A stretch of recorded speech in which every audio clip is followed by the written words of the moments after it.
So many of us are sheltering at home, but there are still jobs that have to be done, like taking out the trash, and it's always been a tough job. Now, a group of sanitation workers says it's even tougher, and they say they've been fired and replaced by inmates because they spoke up.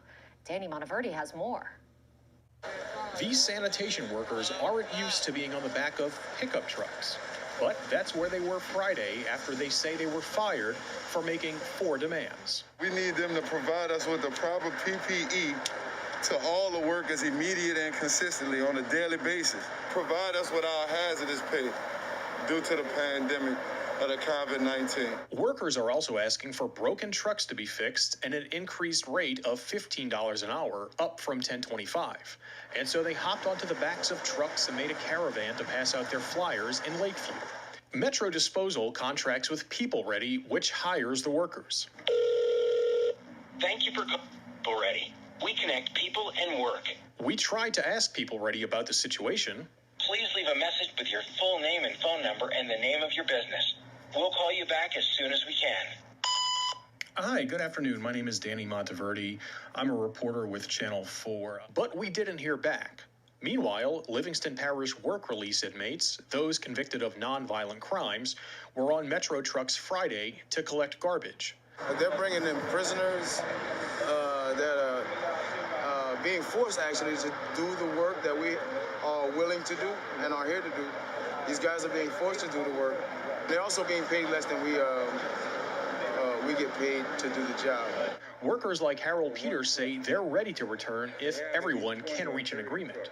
So we're out here, we're doing our job. We take pride in our work. Actually, we can't wait to get back to work. We just want to be compensated. Danny Monteverdi, Eyewitness News.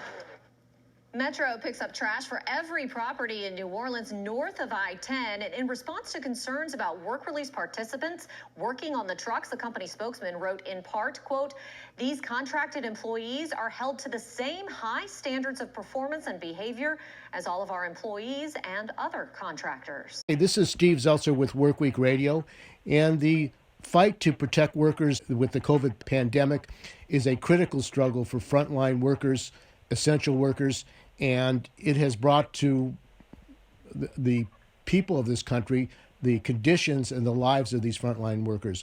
And one of the struggles that is taking place is in New Orleans, where sanitation workers have been organizing to defend themselves, get living wages, and have protection. And joining us on Workweek is... Hi, my name is Datrian Wilkin, and I am the niece of the workers that are on the front lines for this picketing and for the strike.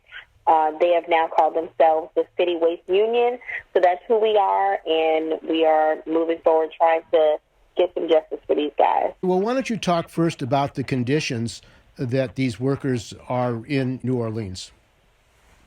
So I'm not sure if everyone is aware, but New Orleans has been kind of a breeding ground almost for the coronavirus. There's been a serious surge in people being affected by the coronavirus. We've had several family members in the local area, just in the New Orleans area overall, that have been affected. New Orleans has been on a business lockdown for a while now with regard to the coronavirus. What the workers are experiencing currently is they're experiencing a shortage of PPE, which is personal protection equipment, things like masks and gloves, things like vests and protective gear that they would need to do their job the right way. These guys are picking up 40-gallon drums, and they're with their bare hands and putting them on the back of these large dump trucks. And then they hop on the sides of these trucks, which is why they're called hoppers, and they ride these trucks all through the city up until their shift is over with, and they go to the landfill. As we're aware, we don't know truly how the coronavirus is being transmitted, but these workers are handling everybody's garbage. So it's going from your whole family's hands to the hands of these guys on the front line in New Orleans, and they're handling this trash, and then they're having to bring it to the landfill, and they're having to encounter and interact with all of these things on the front lines. And it's a difficult job to begin with as far as health and safety conditions.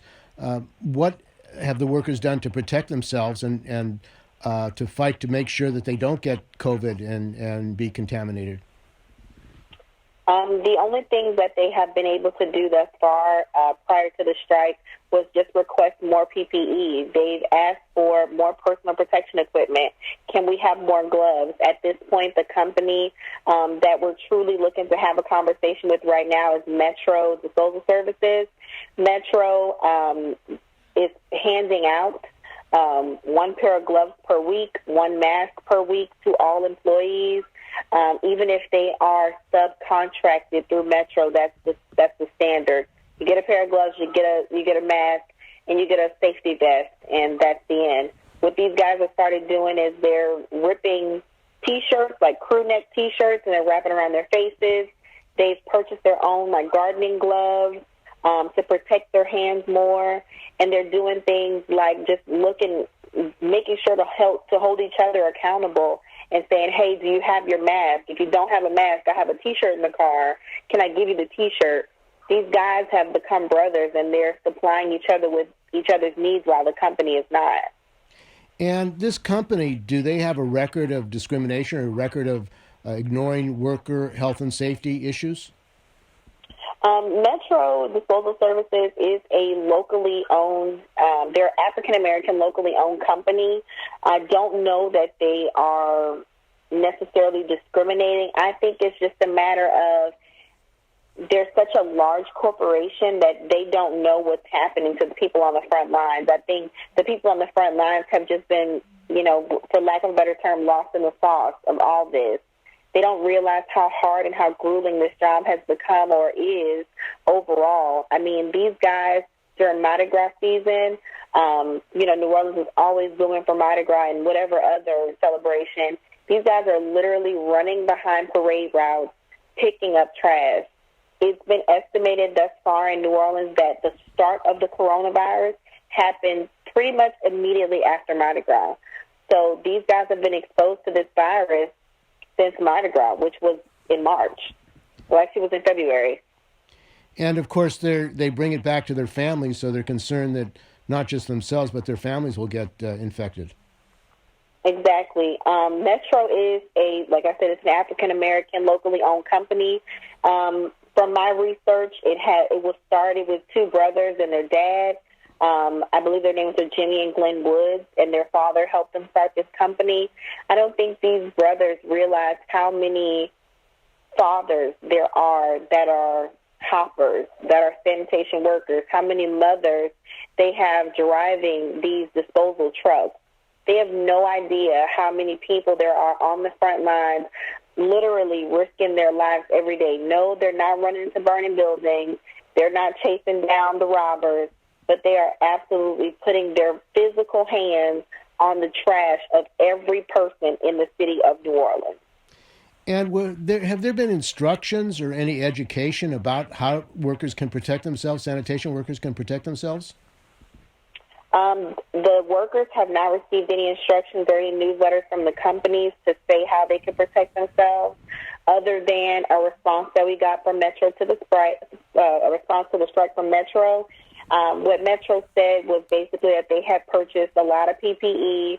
They had given instruction to the supervisors and safety organizers that they should be handing out masks and gloves and things of that nature for the hoppers,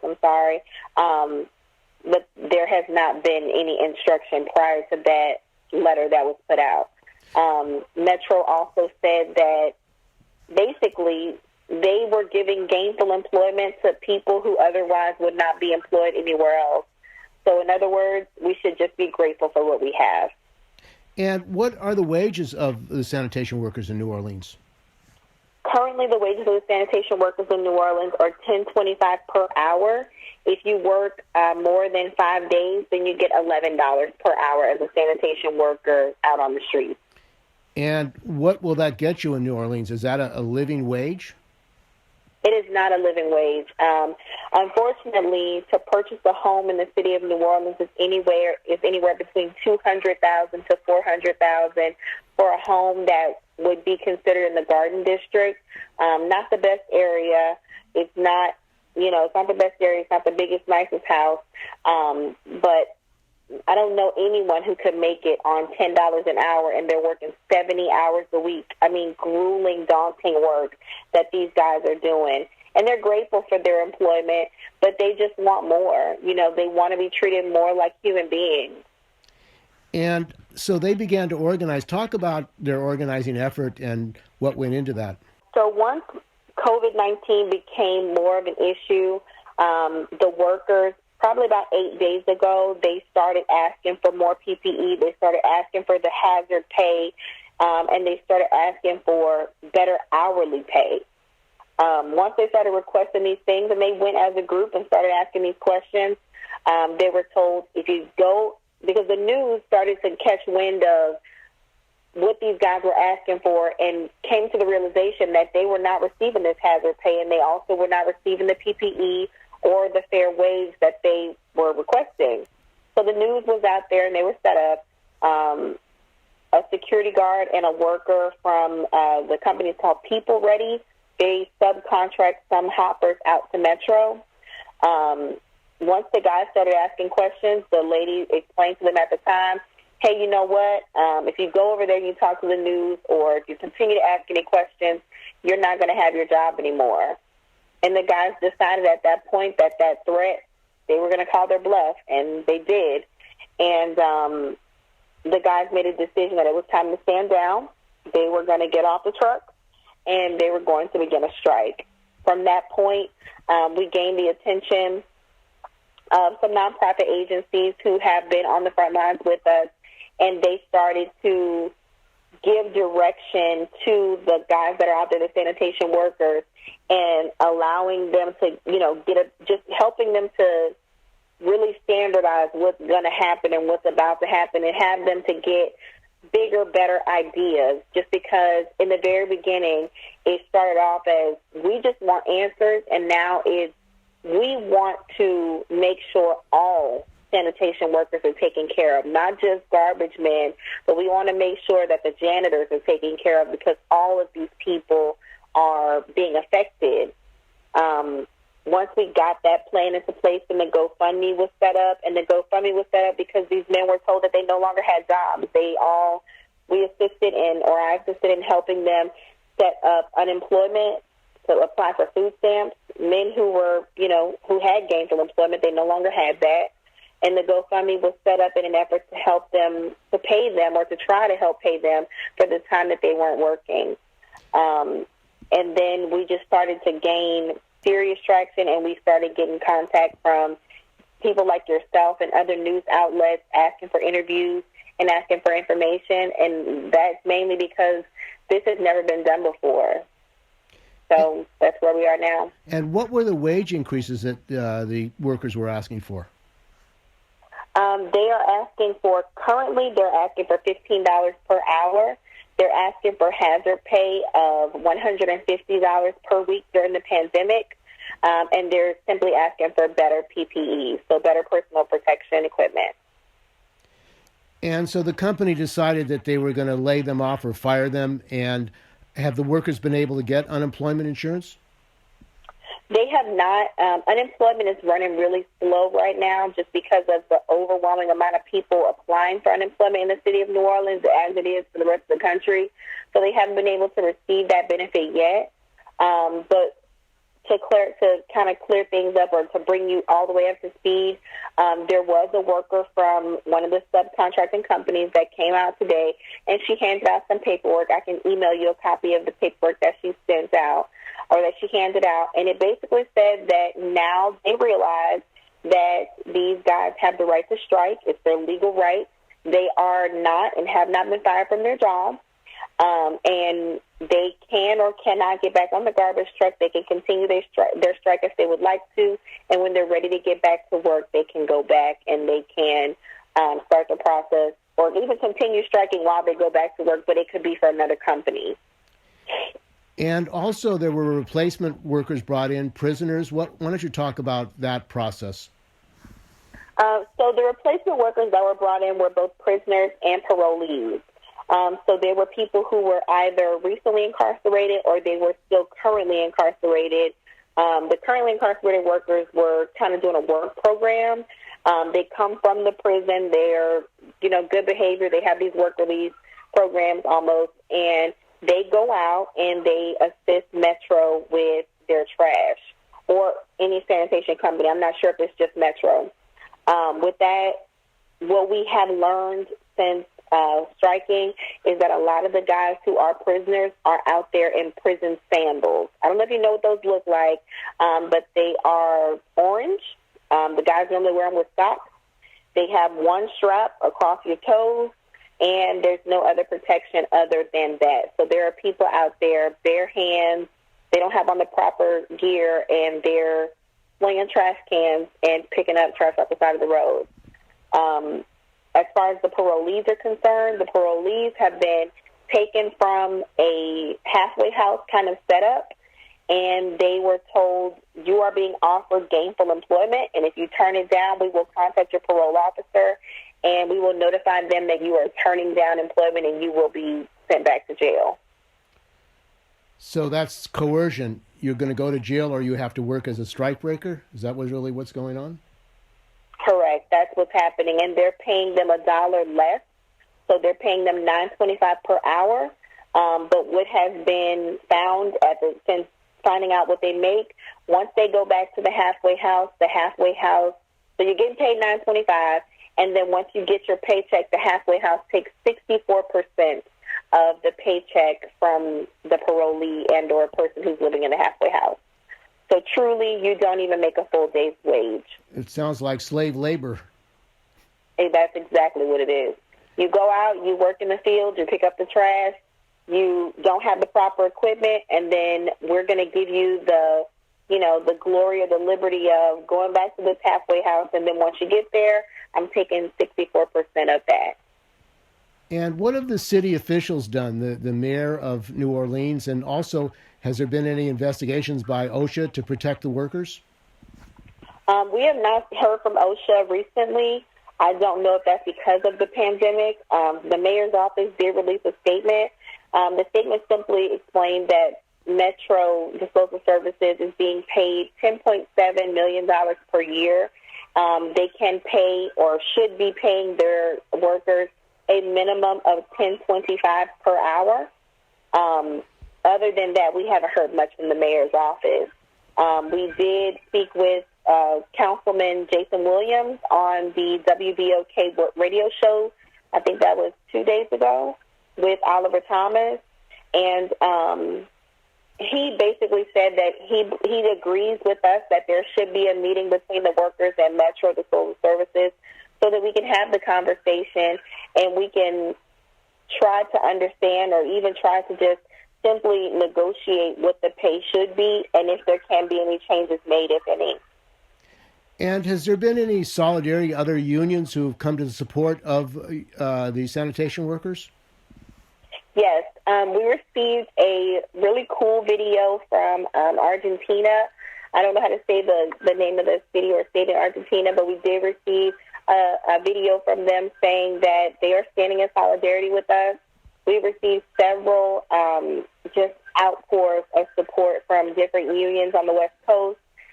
We received a lot of support down on the ground in New Orleans at the site of the yard from the Black Workers Group, and they're just being super helpful with just guiding us and helping us to gain an understanding for what our next steps should be in keeping things organized and making sure we have the goals constantly in mind. And it seems like it's not only a labor issue, but a human rights issue for people to be Absolutely. treated with respect and to be able to live and work in a decent condition. Is that how you see it? That is absolutely how I think I see it. That's how the workers see it, how the guys out there, it's how everyone sees it. The problem is not that even if people were if these guys were making $10.25 an hour, but they were receiving the proper PPE and they were receiving the fair treatment from Metro and other disposal services, there wouldn't be this big of a problem. But it just adds insult to injury when you're not paying me enough and then you treat me like trash. I'm dumping out the trash. I'm not the trash. Like the guys say, they're men. There are not any women standing on the front lines picking up these 40-ton trash cans or picking up this large amount of trash, and they just aren't. The women are in the vehicles, in the disposal vehicles. They're driving, and they're making sure that these guys are okay. And sometimes those women, and shout out to those women, most times it's those women who are driving those trucks who are the only voice of reason, and they're the only ones looking out for the guys on the back of the truck that are hopping on and hopping off, picking up trash and riding down the street. And those women are phenomenal, but they're our only real voice out there to Metro as a company other than, this time of strike. And, this sounds also, civil rights issue, the right of working people. There's been a long struggle in history in the South and New Orleans for worker rights, for union rights.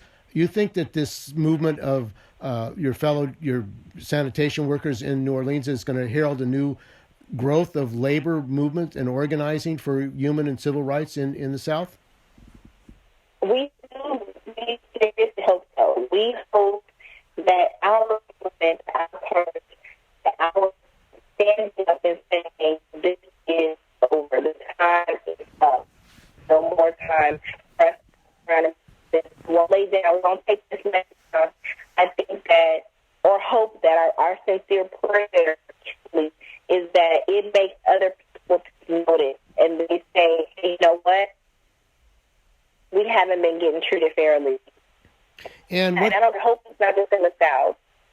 And what can people do who want to support your struggle? You say you have a fund page. Why don't you talk about how they can get in touch with you and contribute to the workers who are fighting for justice? We do have a GoFundMe page. The GoFundMe page is labeled the City Waste Union. There is also a Facebook page that's available. I'm sorry, I got that back. So the Facebook page is the City Waste Union, and the GoFundMe is labeled, let me be sure, it's called Helping the Essential. That's for the GoFundMe page. The GoFundMe page is organized by myself. My name is Datrian Wilkin, and it's labeled Helping the Essential. And you can donate to that page freely, as much as you'd like or as little as you'd like, even if it's just a like or a share on Facebook. We appreciate any support.